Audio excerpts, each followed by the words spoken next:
Hi, I'm John. Your nonprofit electric cooperative is and has always been owned and controlled by you, the member. Co-ops have stayed fundamentally the same for decades, but more member owners are choosing to produce their own electricity by using home-based renewable energy generation, such as solar panels or wind turbines.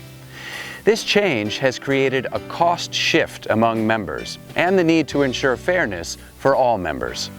Here's how the cost shift occurs. On the left is a home with a renewable generator. On the right is a non-generating cooperative member, and above them is the cooperative.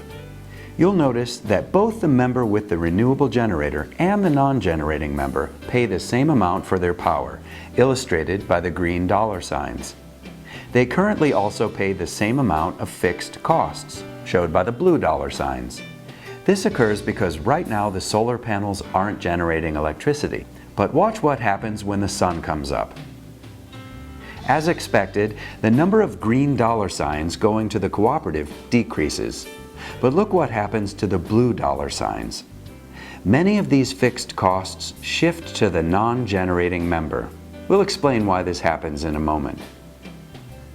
If we add multiple renewable home-based generators to the system, the cost shift quickly grows, with additional operating costs transferring to the members without these generators. To understand the cost shift, you first have to understand how you're billed.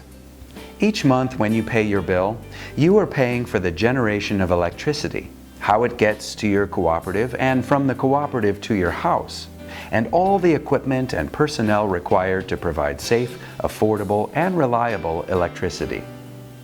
To ensure that reliability, the system must be built to work when members' usage is at its highest, when everyone's TVs, computers, heaters, or air conditioners, and other devices all need power at the same time. This is why no number of home-based generators connected to the grid can help co-ops avoid system upgrades. It's similar to a highway being built with 3 lanes in one direction, even when 2 lanes are enough at all times, except for rush hour. The road must be built to handle rush hour traffic, and the co-op system must be built to handle the highest possible usage at any one time. Now let's talk about your power bill. It has 2 charges on it. One is a fixed monthly charge that covers some of your cooperative's operating or delivery system costs. The second charge is a variable charge, which is based on how much electricity you use. It includes the cost of electricity you use and delivery system costs based on how much electricity you're taking off the system. Historically, the variable charge was fair because the more electricity you used, the more system costs you paid. This is no longer the case. At times, members with their own renewable generators can avoid this second charge even though they still use the delivery system to market the excess electricity they generate and use the system when their generator isn't producing. What I'm describing is an incentive program for home-based generators known as net metering. When the sun is shining or the wind is blowing, their generator may produce more electricity than needed by the member. This excess electricity cannot be stored, so it flows back onto the cooperative's system. Generator owners are then credited on their power bill for this excess electricity. However, they're credited at the co-op's retail rate, the rate that covers a portion of the co-op's operating costs included in the variable charge.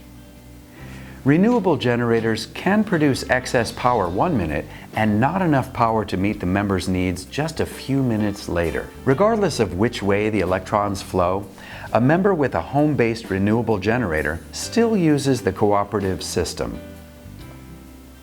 However, when excess electricity is generated at the home to eliminate the variable charge, that member is no longer paying their share of the system's operating costs. The co-op's operating costs didn't change.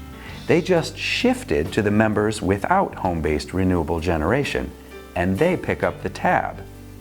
Now let's go back to that graphic we showed you at the beginning of this video. You can see how the cost shift occurs because when the home-based generator is making electricity, that member no longer pays the variable cost, which includes part of the co-op's operating costs, again represented by the blue dollar signs. Your electric cooperative's goal is to come up with an equitable billing system that supports home-based renewable generators without the cost shift. The final solution will correct the cost shift so that even when the sun shines or the wind blows, everyone pays their share of the operating costs, like this. Your local cooperative supports home-based renewable generation as long as all members are treated and billed fairly. Your cooperative's board of directors is hard at work to find a solution that eliminates the cost shift. A change in how you're billed or the net metering policy is needed to accomplish this. Your local cooperative will keep you informed and seek your input throughout the process. If you have any questions, call your local electric cooperative.